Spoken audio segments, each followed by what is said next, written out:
Hey y'all, welcome or welcome back to my channel. My name is Taya and this is Taya's Turning Pages.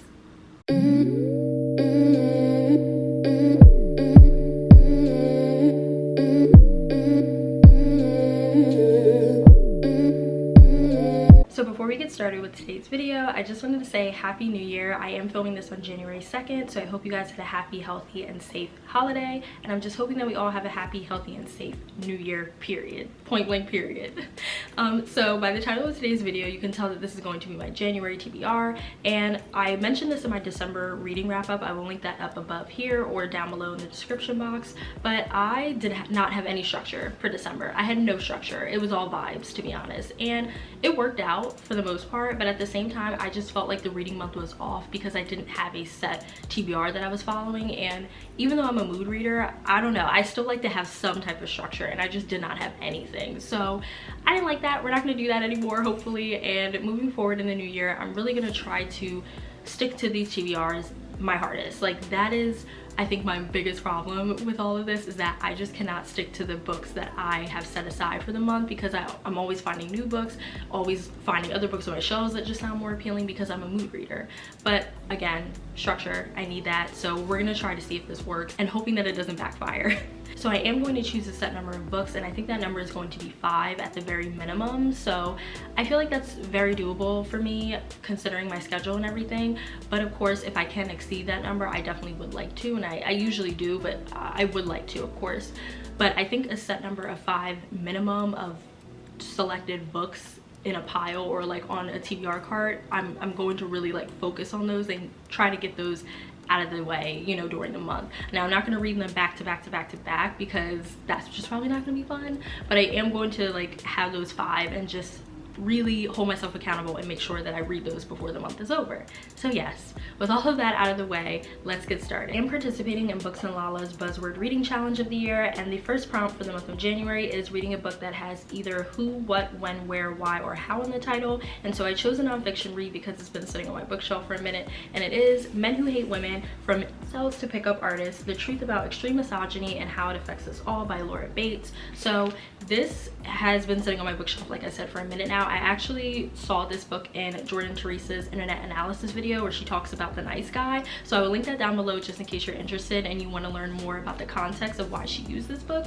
But essentially, this is I want to say a collection of just facts and essays and history in general. And Laura Bates is an activist and an advocate, and she's all for women's rights. So she put together this book that pretty much just talks about the rise of the incel movement and what it's become today. And I know that this is going to be a very triggering read, but also very insightful. And I only say triggering just because, of course, the title, you know, obviously, but I heard that Laura Bates actually went deep into the internet and found a lot of horrific posts from some of these incels and some of these men. And a lot of these posts, of course, talk about what they would do to women and how they feel about women and just so many other horrific and hateful things, to be honest. So I know that this is going to be a lot to get through, but I'm really excited nonetheless. I just feel like this is something that I need to read, and I feel like a lot of people need to read, because femicide is a real issue.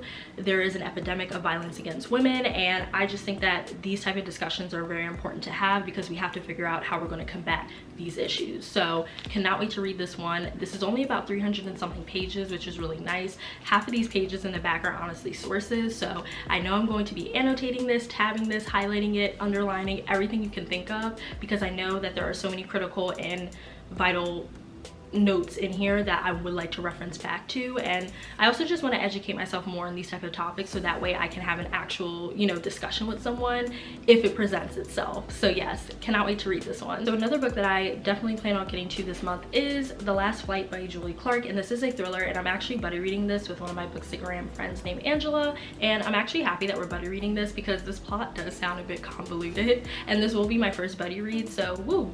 But on the back here it says, 2 women women, 2 flights, one last chance to disappear. I don't want to go into the full synopsis just because you guys know how thrillers get, and sometimes they put spoilers in the synopsis, so I'm really trying to get better at not spoiling for myself but also for you.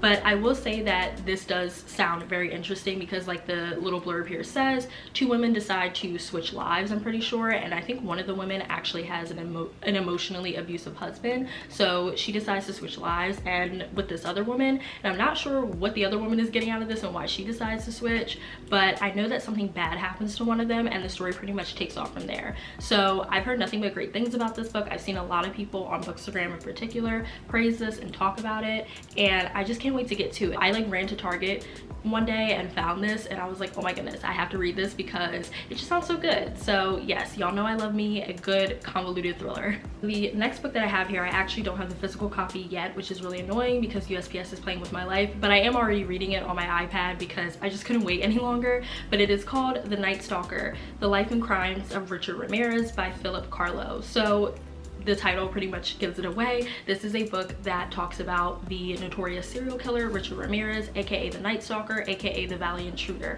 So Richard Ramirez was a awful, horrifying, terrifying killer that pretty much terrorized California back in the 80s during the summer of like 1980, I think like 3 and 4 and all of that type of stuff. So this book pretty much just talks about his horrific crimes as well as how he grew up and became the man that he became, and then also documenting his trial and the outcome and everything along those lines. So I feel like, you know, if you're a part of the true crime community, and I really am into true crime, so if you're a part of the true crime community, you definitely have heard the discourse on Jeffrey Dahmer and Ted Bundy and John Wayne Gacy and all of those type of serial killers, but I feel like we don't talk about Richard Ramirez enough.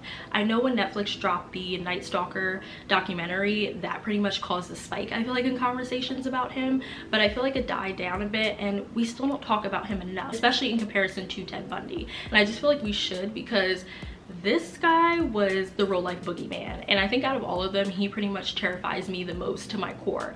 And so I just really wanted to read this book to get more insight into his mind and why he did what he did and why he was so just violent, to be honest, and why and how he went about picking his victims and all of that type of stuff, because I just think it's really insane that these crimes he committed were just so violent and so horrifying. Like, he really had California just terrified, you know, that's all I can really say, like, just terrified. So I am already reading this now and it is really difficult to get through. The first chapters are about, or the first part, there's like 3 or 4 parts of the book, and the first part is about his crimes, and it's a lot to get through. I was actually shaking, I was scared, my heart was pumping, and I know that this is a book that I cannot read at night, so definitely don't recommend that. If you are kind of a scaredy cat like me, I would not read this at night, but I do think that this is an insightful read, and it's definitely giving me In Cold Blood by Truman Capote vibes. So if you really like that book, I think you would probably like this one. But again, it is very graphic, it is very violent and very scary, so just look up trigger warnings maybe, and just look into him first and look at his Wikipedia page just to make sure you have the stomach to get through this book, because it is a lot. Just like the documentary was, this book is also the same way, very graphic, very violent, but either way, it's still very interesting to me, and I just, you know, can't wait to learn more. Okay, so let's close out the video on a happier note.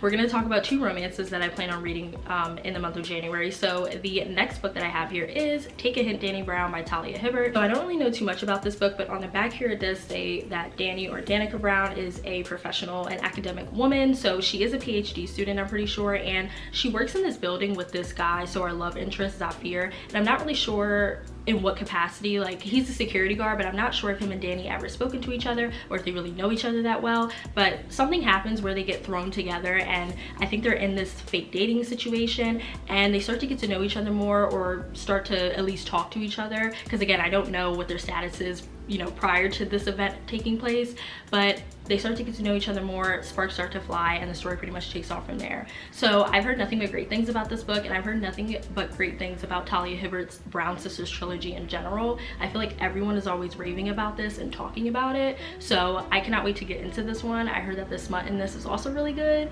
so can't wait. But I am definitely hoping that this one is like a new banger for me, and I can't wait to read more by Talia Hibbert if I end up liking this one. We have one more book left, and it is a romance, and it is called Black Love Matters by Jessica P. Pride. So this was actually a book that I requested on NetGalley, and I got approved for it, so thank you so much to NetGalley and Berkeley Publishing Group for this. This does debut on February 1st, 2022, and I will leave that in my description box just so that way you guys can reference it if you're interested in picking this up when it comes out on pub day. But right here in the description it says, an incisive intersectional essay anthology that celebrates and examines romance and romantic media through the lens of Black readers, writers, and cultural commentators. So this is pretty much just what it says in the blurb and in the title. It's just an examination of Black love and how it was told through the media and through novels, and also some of the harmful stereotypes that it may perpetuate it, because not all of the time was Black love showcased in a positive light. So I can't wait to dive into this one. I feel like it's right on time for not only Black History Month but also Valentine's Day. So I just think that this is going to be so good, and I can't wait to read this one. I'm not sure when I'm going to get to this one, but I definitely will be reading it before the month is over, because this has been sitting on my shelf for a minute and I really want to read it. I was so excited when I got approved for it, so cannot wait to read this one. Alright y'all, and those are all of the set books that I definitely plan on reading and finishing before the month of January is over. I am holding myself accountable. I am calling it now. I need discipline and structure when it comes to my TBR, because this is getting out of control. Anyways, I hope you guys enjoyed this video. Definitely let me know what you guys plan on reading for the month of January. Also, let me know if you're participating in Books and Lala's Buzzword Reading Challenge. I will leave her announcement video linked down below. I am tracking my progress, of course, on Storygraph, so definitely follow me on there just so that way you can keep up with me in general, but also for the challenge. And also follow me on Bookstagram, because that's where I update in real time. And lastly, if you would like, please consider subscribing to my channel. I would really appreciate it. Anyways, I will see you guys in my next video. Bye!